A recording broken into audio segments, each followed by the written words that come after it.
Hey everyone, welcome to the final cut. Got some indie horror on the block today. This one is called Skinwalker, and it's brought to us by Robert Conway, who gave us Exit to Hell as well as Krampus the Reckoning and a number of other films.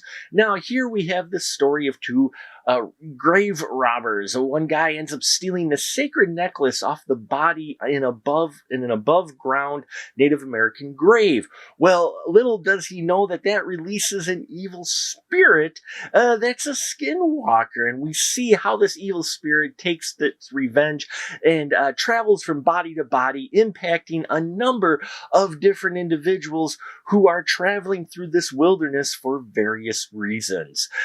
That's the easiest way to put it. You have multiple storylines in here, and I enjoy period horror films, and it's usually hard, as I've mentioned before. Indie films trying to pull off a period horror piece is tough because you do need a little bit of that budget to help convince you that it's taking place in the period that it is. But I think Robert Conway does a substantial job of establishing the period that this story is being told in, the Wild West.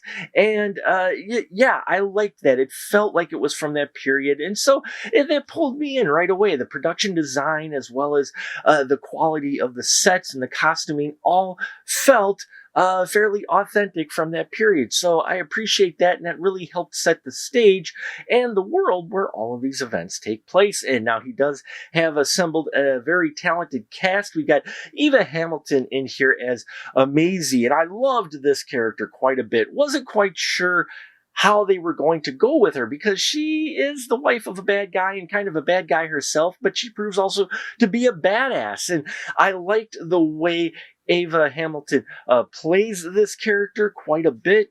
And yeah, you really start finding yourself pulling for her, even though, she's not exactly the nicest person. There's also a character named Riggs in here, played by Cameron Kotecki. And yeah, I liked his character as well.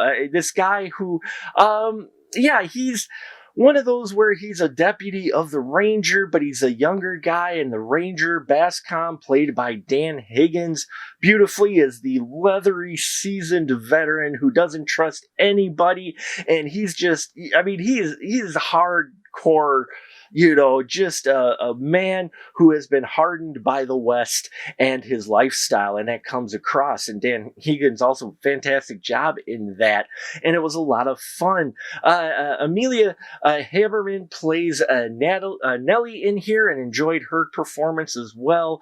Really a mixture of characters that end up coming together in this story, and that was unexpected. We do have a number of Native Americans in here, a couple who are out. Not quite sure what their motives were, though. It was a bit hard to say. It's just I think they were out to stop the Skinwalker by killing people, but their motivation was a little bit tough to gauge. I will say that. The person, though, my favorite, even amongst all these other characters, though, Charlie E. Motley as Vern.